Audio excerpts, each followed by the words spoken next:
Hello बच्चों, नमस्कार। बच्चों, आज का पाठ शुरू करने से पहले मैं कुछ ज़रूरी बातें आपको बताना चाहती हूँ। बच्चों, जब भी आप नोट्स लिखते हैं तो नोट्स लिखने से पहले अपनी क्लास, अपना रोल नंबर और अपना नाम ज़रूर लिखें और पाठ को 3 या 4 बार रीडिंग ज़रूर करें। बच्चों, आज के पाठ का नाम है नन्हा फनकार। नन्हा फनकार यानी कि छोटा कारीगर। बच्चों, ये एक छोटे से कारीगर की कहानी है। इस कहानी में एक छोटा कारीगर था जिसका नाम था केशव। केशव के माता पिता गुजरात के रहने वाले थे और वे गुजरात से आकर आगरा में बस गए थे। उस समय बादशाह अकबर आगरे का किला बनवा रहे थे। उन्हें वहीं काम मिल गया था, इसलिए वो वहीं पर रहने लगे थे। केशव का जन्म आगरे में ही हुआ था। केशव के पिता छेनी और हथौड़ा लेकर के पत्थर पर तराशने का काम करते थे, जो कि लाल किले में लगाए जाते थे। केशव भी उनके पास बैठकर पत्थरों पर तराशने का काम सीखने लगा था। एक दिन जब वह पत्थर तराशने का काम कर रहा था तो उसके पास एक पत्थर था, चौकोर आकार का, लाल रंग का, और उस पर उसने बहुत सारे डिजाइन बना रखे थे, जिनमें घंटियों के डिजाइन भी थे। तराशते समय वो बहुत व्यस्त था। तभी अचानक उसके कानों में एक आवाज़ सुनाई दी। क्या ये जो घंटियां हैं तुमने तराशी हैं? ये बहुत ही सुंदर हैं। केशव ने कहा कि हाँ, मैं ही तो यहाँ बैठा हूँ, मैं ही तो घंटियां तराशने का काम कर रहा हूँ, तो निश्चय ही मैंने ही तराशी होंगी। कुछ नहीं, उसने अब बादशाह अकबर उनसे बात करते रहे।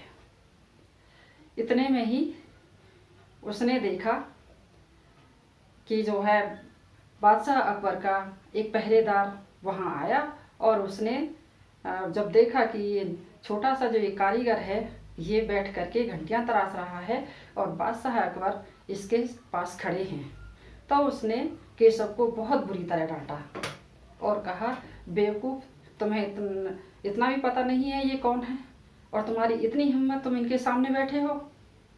ये देख कर केशव डर गया, बहुत ज़्यादा डर गया था, और ये बात बादशाह अकबर ने भांप ली थी।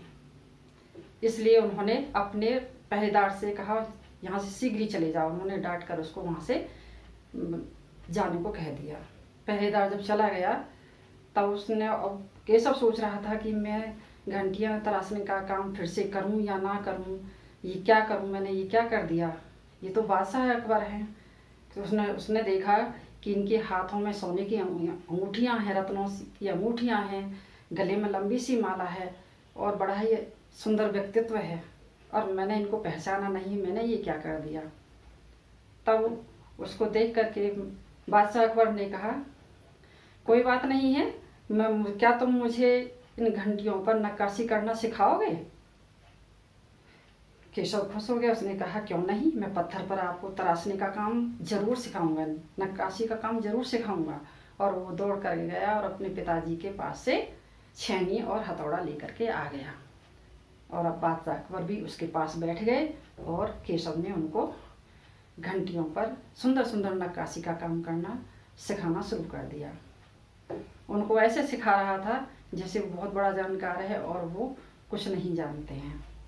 ये सब देख करके बादशाह अकबर बहुत खुश हो रहे थे और वो उससे बहुत ज़्यादा खुश थे। उन्होंने कहा कि मैं यहाँ पर बहुत कई कारखाने लगवाने वाला हूँ, क्या तुम मेरे कारखाने में काम करोगे? बहुत सारे तुम्हारे जैसे बहुत सारे संगतरास, बहुत सारे कारीगर वहाँ पर आएंगे। केशव ने कहा, क्यों नहीं। केशव बहुत खुश हो गया। बादशाह अकबर वहाँ से चले गए। केशव भी अपने पिता के पास अपने घर चला गया। वो एक दिन में ही सभी संगतरासों में बहुत प्रसिद्ध हो गया था, सब उसी की चर्चा कर रहे थे। केशव जब घर गया तो वो बहुत खुश था। दिन भर बादशाह अकबर के बारे में ही सोचता रहा। और रात में जब वो सोने को गया तो उसकी आंखों में नींद ही नहीं थी। उसको बार बार बादशाह अकबर के साथ हुई जो मुलाकात थी, जो बातें हुई थी, जो समय उसने बताया था, वही बार बार उसकी आंखों के सामने घूम रहा था। तो फिर वो उसके जब नींद नहीं आ रही थी अपने पिता के पास उनके बिस्तर में सोने के लिए चला गया और अपने पिता को सारी बातें बताता रहा। उसके पिता भी बहुत खुश थे, उसकी सारी बातों को बहुत ध्यान से सुन रहे थे। और फिर बातें करते करते केशव को कब नींद आ गई पता ही नहीं चला। धन्यवाद।